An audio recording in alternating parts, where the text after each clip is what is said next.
Hello my dear students. So let's continue with our next topic, which is example number 5.9.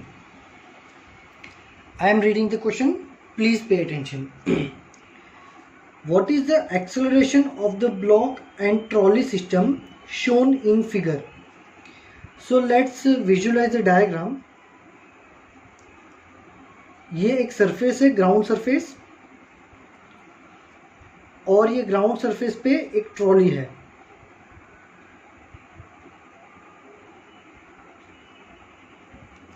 Ready? Trolley का मास है 20 kilogram और यहां से एक थ्रेड यहां पे बांधी हुई है. This thread is passing from this pulley and on the another hand there is another mass of having 3 kilogram. ready?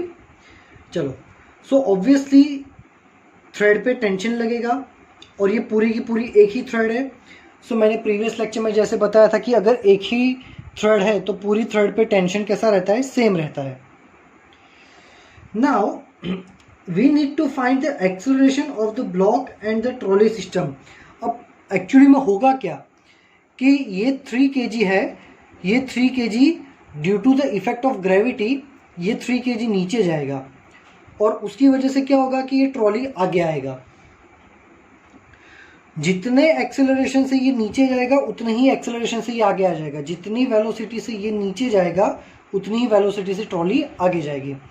So we need to find the acceleration of the system. चलो आगे question read करते हैं. If the coefficient of kinetic friction between trolley and the surface, यहां पे F K की value दे रखी है. Coefficient of kinetic friction F K क्या है? एफ के की value 0.04. What is the tension in the string? हमें टेंशन भी फाइंड करना है. ग्रेविटी की वैल्यू लेनी है 10 metre per second square. Neglect the mass of the string. जो स्ट्रिंग है उसका मास हमें नेग्लेक्ट करना है. जो मैंने पहले ही आपको टेंशन जब एक्सप्लेन किया था तभी बोला था कि we have to assume the massless string. चलो, तो लेट्स से कि ये जो ऑब्जेक्ट है उसका मास m1 है और ये जो ऑब्जेक्ट है उसका मास है m2. सो इस पे क्या फोर्स लगेगा? इस पे पहले लगेगा नीचे mg मतलब m1 इंटू जी, और ये नीचे की डायरेक्शन में मूवमेंट करेगा. तो इसका एक्सेलरेशन कहाँ है? नीचे. वेलोसिटी कहाँ आएगी? नीचे. प्रीवियस लेक्चर में मैंने वर्चुअल फोर्स पढ़ाया था. वर्चुअल फोर्स में मैंने क्या बताया था कि अगर ऑब्जेक्ट एक्सेलरेटेड मोशन में है तो वर्चुअल एक्सेलरेशन लगेगा. और वर्चुअल एक्सेलरेशन या वर्चुअल फोर्स कौन सी डायरेक्शन में लगता है? ऊपर की डायरेक्शन में. मतलब यहाँ पे ऑब्जेक्ट नीचे आ रहा है तो वर्चुअल फोर्स कहाँ लगेगा? ऊपर. तो इसी डायरेक्शन में, ऊपर की ही डायरेक्शन में लगेगा virtual force m1a. Ready? Previous lecture को अच्छे से देख लेना एक बार फिर से अगर याद नहीं हो तो. अगर ऑब्जेक्ट एक्सेलरेटेड मोशन करता है तो वर्चुअल फोर्स लगेगा. कहाँ पे लगेगा? वेलोसिटी के ऑपोजिट डायरेक्शन में लगेगा. यहाँ पे ऑब्जेक्ट की वेलोसिटी हो रही नीचे तो वर्चुअल फोर्स लगेगा ऊपर. अब इक्विलिब्रियम करते हैं. इक्विलिब्रियम में मैंने क्या बोला था कि इज इक्वल टू लिखना है. जो फोर्स एक डायरेक्शन में लगते हैं उसको इज इक्वल टू के एक साइड लिखो और जो दूसरी साइड लगते हैं उसको इज इक्वल टू के दूसरी साइड लिखो. अब यहां से m1a को सब्जेक्ट बनाओ तो क्या हो जाएगा? m1g minus T. इसको दे दो equation number 1. Always remember in this type of numerical आपको ma को ही सब्जेक्ट बनाना है, बाकी सबको राइट में ले जाना है. अब इसको कंसीडर करो. यहां पे लग रहा है टेंशन, यहां पे लग रहा है काइनेटिक फ्रिक्शन एंड ऑब्जेक्ट, ये वाला ऑब्जेक्ट आगे मूव करेगा तो वर्चुअल फोर्स कहाँ लगेगा? बैकवर्ड साइड में. कितना होगा? ऑब्वियसली m2a जितना. क्योंकि इसका मास m2 है। तो यहाँ पे क्या फोर्स लगेंगे, इज इक्वल टू लिखो, जो एक साइड लगते हैं उसको यहाँ लिखो, जो दूसरी साइड लगते हैं उसको ऑपोजिट साइड लिखो। तो यहाँ पे कितने फोर्स लगते हैं, दो, एक एफ के और एक है m2a। रेडी। सो m2a को सब्जेक्ट बनाओ, m2a is equal to T minus F K, इसको दे दो equation number 2। Equation number 1 plus equation number 2 करो तो क्या होगा, m1a plus m2a is equal to m1g minus T plus T minus F K. So T T cancels, a को common निकाल दो, m1 plus m2 is equal to m1g minus F K. So acceleration को subject बनाओ तो acceleration क्या हो जाएगा, m1g minus F के बाय m1 प्लस m2। अब एफ के, तो एफ के को यहाँ साइड में सॉल्व करते हैं। So we know that F K is proportional to n, F K is equal to mu K n, previous lecture में मैंने पढ़ाया था। तो एफ के की जगह क्या मिला मुझे, म्यू के n। अब यहाँ पे देखो एफ के ट्रॉली पे लग रहा है, तो ट्रॉली में नीचे लगेगा m2g और ऊपर लगेगा n। सो यहाँ पे what can we say, n is equal to m2g। तो n की जगह पे डाल दो, n की जगह पे क्या डालेंगे, m2g। So F K is equal to mu K m2g। ये हो गया हमारा फाइनल इक्वेशन। और वो एफ के की वैल्यू डाल दो अब यहाँ पे, तो क्या होगा, a is equal to m1g minus mu K m2g bye m1 plus m2। ये हो गया हमारा एक्सेलरेशन का फॉर्मूला। रेडी, क्योंकि हमें एक्सेलरेशन फाइंड करना है। सो यहां पे सॉल्व करते हैं, a is equal to m1, चलो m1 की वैल्यू क्या है 3 kg, ग्रेविटी लेनी है हमें 10, तो g की जगह डाल दो 10 माइनस म्यू के है हमें दिया हुआ है क्वेश्चन में, म्यू के की वैल्यू क्या दे रखी है क्वेश्चन में है, the coefficient of kinetic friction between trolley and surface. Okay, coefficient दिया है हमें, एफ के नहीं, हमें म्यू के दिया हुआ है। सो म्यू के की वैल्यू है 0.04, तो म्यू के की जगह डाल दो 0.04 इंटू m2। भाई m2 क्या था, m2 था हमारा 20 किलोग्राम, तो यहाँ पे m2 की जगह लिख दो 20, ग्रेविटी हो जाएगी 10 bye m1 plus m2। m1 plus m2 मतलब 3 प्लस 20, m1 है 3 और m2 है 20, तो 3 plus 20। So acceleration is equal to 30 minus, अब इसको जब सॉल्व करेंगे 0.04 इंटू 20 इंटू 100, सो ये आपको वैल्यू देगा 8 और यहाँ पे हो जाएगा 23। So acceleration will be 22 by 23, it will gives acceleration is equal to 0.96 metre per second square. तो ये हमें एक्सेलरेशन की वैल्यू मिली, बट हमें along with the acceleration tension भी फाइंड करना है। भाई ये टेंशन की वैल्यू क्या होगी, तो टेंशन की वैल्यू हम यहाँ पे लिखते हैं, यहाँ पे फाइंड करते हैं। ऑलवेज इस टाइप के न्यूमेरिकल में जब आप एमए को सब्जेक्ट बना के, एक क्लियर प्रोसीजर है, सारे न्यूमेरिकल्स में वही करना है। क्या करना है, पहले कितने कितने फोर्स लगते हैं वो लिख लो, फॉर्मूले बना दो, ऐसे फॉर्मूले जिसमें एमए को हमने सब्जेक्ट बनाया है। एमए को सब्जेक्ट बनाने के बाद जो भी फॉर्मूला बनता है वो दोनों फॉर्मूला को ऐड करो। ये करने से ऑलवेज टेंशन कट ही हो जाएगा, फाइनल है ये। टेंशन कट होने के बाद एक्सेलरेशन को सब्जेक्ट बना के एक्सेलरेशन फाइंड कर दो, और अगर टेंशन फाइंड करना है तो यही एक्सेलरेशन की वैल्यू या तो इक्वेशन नंबर 1 में डालो या तो इक्वेशन नंबर 2 में डाल दो। हम डालते हैं इक्वेशन नंबर 1 में। सो क्या होगा, चलो m1 कितना है 3, एक्सेलरेशन कितना मिला 0.96 is equal to m1 again है 3, ग्रेविटी है 10 माइनस टेंशन हो गया हमारा t। इसको सॉल्व करके जब टेंशन फाइंड करोगे so you will get 27.1 Newton. Ready? So I hope कि आपको ये न्यूमेरिकल समझ में आया होगा। स्टेप बाय स्टेप इसको सॉल्व करते जाना, हो जाएगा। ठीक है, चलो now let's move with our next topic. Next topic rolling friction है, और रोलिंग फ्रिक्शन में इतना कुछ ज़्यादा पढ़ने जैसा है नहीं, है ना। बेसिक चीज़ें जो है वो मैं आपको एक्सप्लेन कर देता हूँ, बाकी आप बुक में से पढ़ लेना।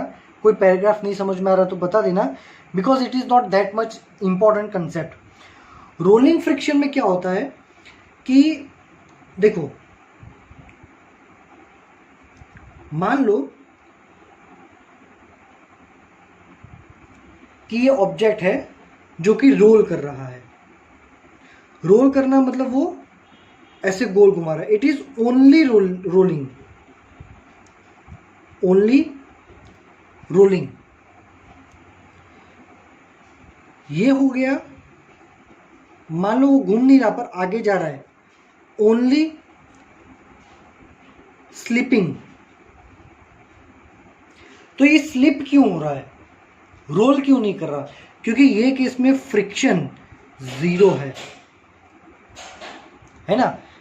आपके पैर के नीचे वो बनाना का वो ऊपर का लेयर आ जाता है ना, तो आप स्लिप हो जाते हो। क्यों? क्योंकि फ्रिक्शन नहीं होता। फ्रिक्शन में इंसान चल नहीं पाता। Same like that this object can not role, क्योंकि रोल होने के लिए यहाँ पे ग्रिप होनी ज़रूरी है, and the grip is nothing but it is a friction. ठीक है, तो ओनली स्लिपिंग में फ्रिक्शन 0 है और रोलिंग में फ्रिक्शन प्रेजेंट है। तो ये फ्रिक्शन की वैल्यू, ये जो friction during the rolling, rotation के टाइम पे जो फ्रिक्शन लगता है, इसका एक example, very basic example, tyre. Road पे जो टायर चलता है वो, so during the rolling motion जो भी फ्रिक्शन की वैल्यू मिलती है वो हो जाता है रोलिंग फ्रिक्शन। क्या ये रोलिंग फ्रिक्शन काइनेटिक फ्रिक्शन और स्टैटिक फ्रिक्शन के जितना होता है या उससे कम होता है? So always remember one rule, rolling friction is very less compared to kinetic and static friction, compared to kinetic and static friction। ठीक है, ओके। नाउ ये रोलिंग फ्रिक्शन कैसे परफॉर्म करता है? सो देखो, जब ये ऑब्जेक्ट रोटेशन करता है ना, तो ये व्हील का कुछ पार्ट, नॉट पॉइंट बट कुछ पार्ट ग्राउंड सरफेस के कांटेक्ट में आता है। ये पार्ट मैंने यहाँ पे ड्रॉ किया है। मान लो इतना पार्ट जो है वो उसके कांटेक्ट में आता है। सो यहाँ पे डिफॉर्मेशन होता है, मतलब कि इसका शेप चेंज हो जाएगा, लिटिल बिट, थोड़ा सा शेप चेंज हो जाता है। और यहाँ पे एक पॉइंट नहीं बट पूरा का पूरा एरिया ही कांटेक्ट में आता है, और ये छोटे से एरिया में फ्रिक्शन जनरेट होता है, जो कि टायर रोल कर रहा है तो वही फ्रिक्शन थोड़े टाइम के बाद ये पोर्शन फील करेगा, फिर ये पोर्शन फील करेगा। सो इन रोलिंग फ्रिक्शन आपको बस यही बात याद रखनी कि रोलिंग फ्रिक्शन में कोई एक छोटा सा पॉइंट नहीं बट पूरा एक छोटा एरिया फ्रिक्शन के कांटेक्ट में आता है। रेडी?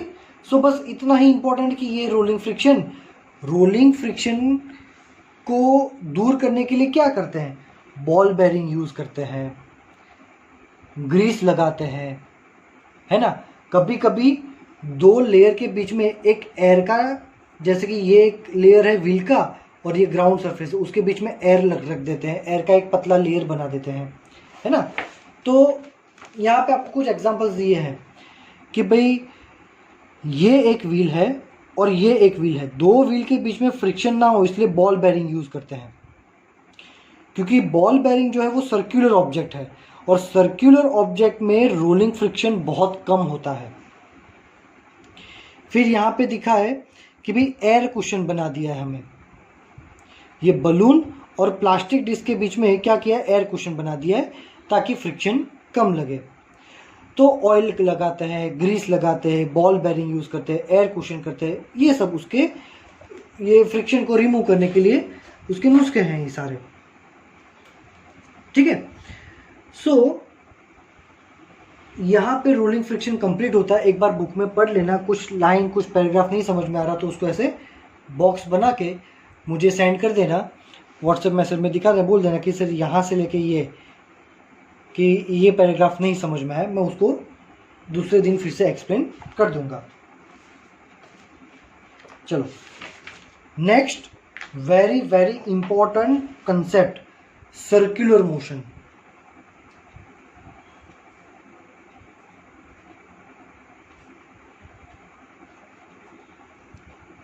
ठीक है, देखो हमने प्रीवियस चैप्टर में चैप्टर नंबर 4 में यूनिफॉर्म सर्कुलर मोशन स्टडी किया था। Let's revise, what was the uniform circular motion. तो यूनिफॉर्म सर्कुलर मोशन में वेलोसिटी सेम रहती है, सॉरी स्पीड सेम रहती है और सेम स्पीड से वो एक ही पाथ पे गोल गोल घूमते रहता है। And in that case centre में एक एक्सेलरेशन लगता है जिसको हमने बोला था सेंट्रीपेटल एक्सेलरेशन।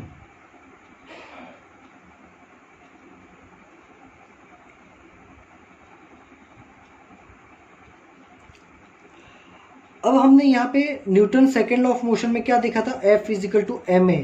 यहाँ पे मैंने आपको बताया था कि फोर्स और एक्सेलरेशन वेक्टर क्वांटिटीज है। फोर्स कौन सी डायरेक्शन में लगता है, जो डायरेक्शन में एक्सेलरेशन है उसी डायरेक्शन में फोर्स लगेगा। तो यहाँ पे एक्सेलरेशन सेंटर में है तो सेंटर के टुवर्ड्स द सेंटर फोर्स भी लगेगा और वो फोर्स को बोलते हैं Fc। यहाँ पे Fc को बोलेंगे सेंट्रीपेटल एक्सेलरेशन। क्या बोलेंगे, सेंट्रीपेटल एक्सेलरेशन। ये सेंट्रीपेटल एक्सेलरेशन का फॉर्मूला क्या होगा, तो फॉर्मूला तो सेम होगा, F is equal to ma। m और AC की वैल्यू क्या थी, तो भाई AC हमने प्रूव किया था, AC था हमारा v²/r। चैप्टर नंबर 4 में यूनिफॉर्म सर्कुलर मोशन का थ्योरी देख लेना, सेंट्रीपेटल एक्सेलरेशन का फॉर्मूला था v²/r। तो वो AC की वैल्यू यहाँ पे डाल दो v²/r, तो फोर्स हो गया centripetal force F is equal to mv²/r। क्या हो गया, mv²/r which is a most IMP formula. Means when any object is performing a uniform circular motion, there is always a force which is acting towards the center और उस force को हम बोलते हैं centripetal force और उसकी value होती है mv²/r।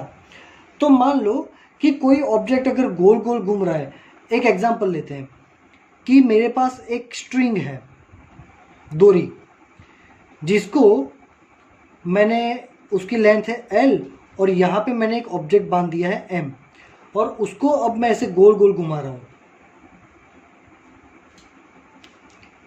With the same speed. तो ये क्या हो गया, यूनिफॉर्म सर्कुलर मोशन। तो मैंने देखा था कि यूनिफॉर्म सर्कुलर मोशन में सेंटर में एक फोर्स लगता है एफ सी, कितना होता है M V square by R, पर यहाँ पे अब हमारा रेडियस क्या हो जाएगा एल। अगर सिर्फ ये एक ही फोर्स प्रेजेंट होता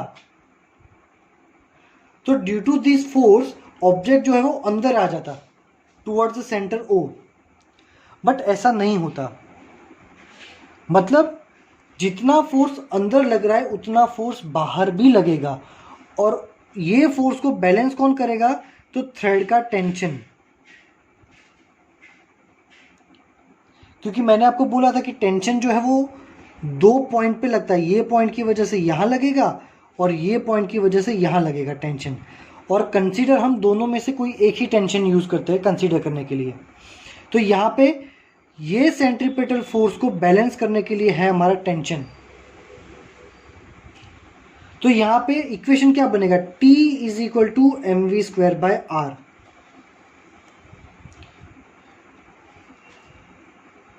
अगर हमारा टेंशन ज़्यादा हो गया तो रस्सी टूट जाएगी, और अगर M V square by L ज़्यादा हो गया तो ऑब्जेक्ट अंदर आ जाएगा।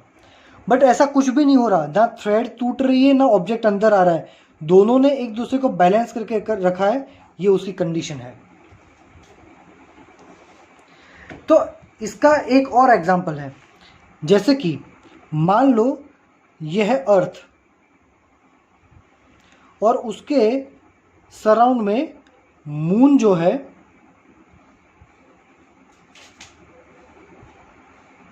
वो ऐसे सर्कुलर मोशन करता है। ऑब्वियसली यूनिफॉर्म सर्कुलर मोशन होगा। यूनिफॉर्म सर्कुलर मोशन में क्या होगा, F C is equal to M V square by R, towards the centre लगेगा। अब अगर यही एक फोर्स होता तो मून अर्थ के अंदर आ जाता, बट ऐसा नहीं है।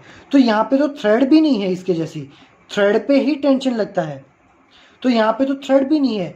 तो इसका ये सेंट्रीपेटल फोर्स को ऑपोज करने वाला एक और फोर्स कौन सा होगा, वो है ग्रेविटेशनल फोर्स। चैप्टर स्टैंडर्ड 9 में आपने पढ़ा होगा, थोड़ा थोड़ा याद हो तो ठीक है, नहीं तो बाद में हम चैप्टर नंबर 8 में इसमें पढ़ेंगे ही फिजिक्स में। सो यहाँ पे सेंट्रीपेटल फोर्स को बैलेंस करता है ग्रेविटेशनल फोर्स। तो सर्कुलर मोशन में always M V square by R centre में लगता है, और फिर भी ऑब्जेक्ट सेंटर में नहीं आ रहा तो कोई ना कोई फोर्स तो ऐसा है जो ऑपोजिट डायरेक्शन में लगता है और उस ऑब्जेक्ट को बैलेंस रखता है। यहां पे हमारे केस में जो फोर्स हमें पढ़ना है वो हम पढ़ रहे हैं मोशन ऑफ अ कार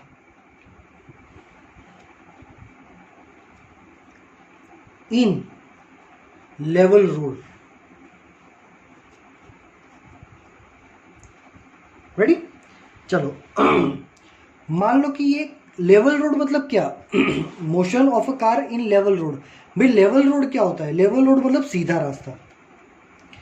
सीधे रास्ते में एक कार, ये उसकी हेडलाइट है, ठीक है, और ये उसकी व्हील है, ऐसे आ रही है सामने से, और ये कार ऐसे लेवल रोड पे सर्कुलर घूम रही है। ये सर्कुलर ट्रैक है, आपको अच्छा ही इमेजिन करना है, और उसमें ये कार जो है वो ऐसे गोल गोल घूम रही है। तो ये कार पे कितने फोर्सेस लगेंगे, एक यूनिफॉर्म सर्कुलर मोशन से गोल गोल घूम रही है तो सेंटर में लगेगा एफ सी, मतलब M V square by R. यहां पे तो ना थ्रेड है कि भाई सिर्फ अगर M V square by R होता तो गाड़ी अंदर आ जाती, पर ऐसा नहीं होता। मतलब कोई फोर्स है जो एग्जैक्टली ऑपोजिट डायरेक्शन में भी लगता है, और वो है फ्रिक्शन। ये केस पे वो फोर्स है फ्रिक्शन। अगर थ्रेड से गोल गोल घुमाते हो तो टेंशन, प्लैनेट्स होते हैं तो ग्रेविटेशनल फोर्स, यहां पे वो काम करेगा फ्रिक्शन। तो यहां पे फॉर्मूला क्या बनेगा, F S is equal to M V square by R. ठीक है। अब ये एफ एस कितना होगा, तो हमें पता है F S is proportional to N और F S is equal to mu S N.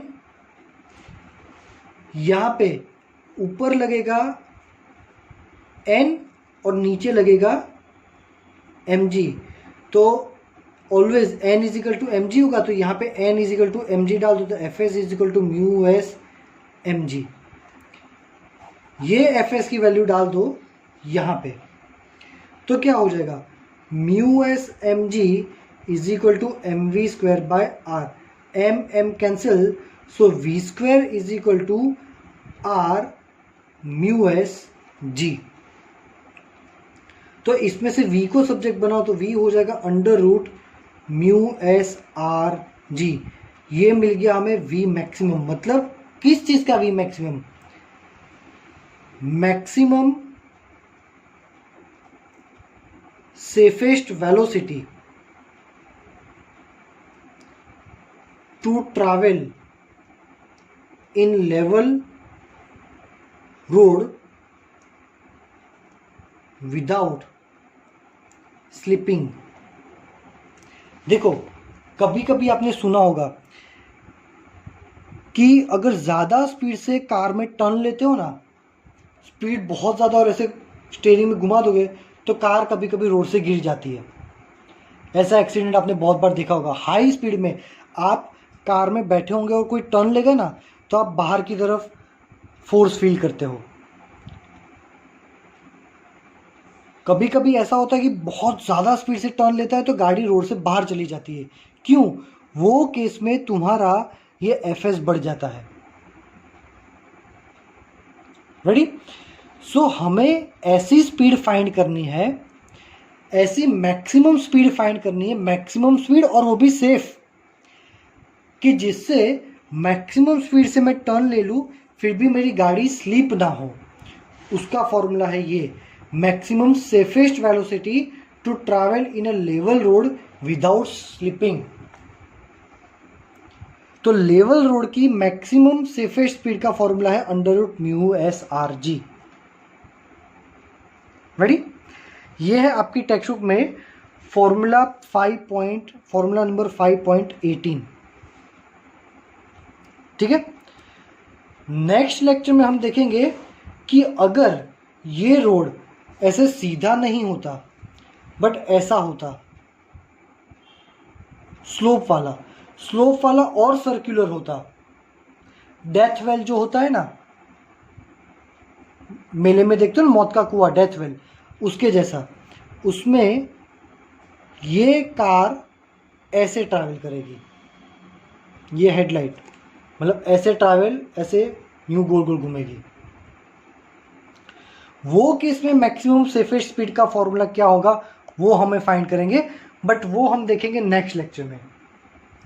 सो आज के लेक्चर में इतना ही रखते हैं। This one is the most time formula, इसको याद रखना है। ठीक है। In case if you are having any doubt, don't ever hesitate to ask the question. जो भी है मैसेज सेक्शन में पूछ लेना, I will surely give you the answer. ठीक है। Thank you very much my dear students.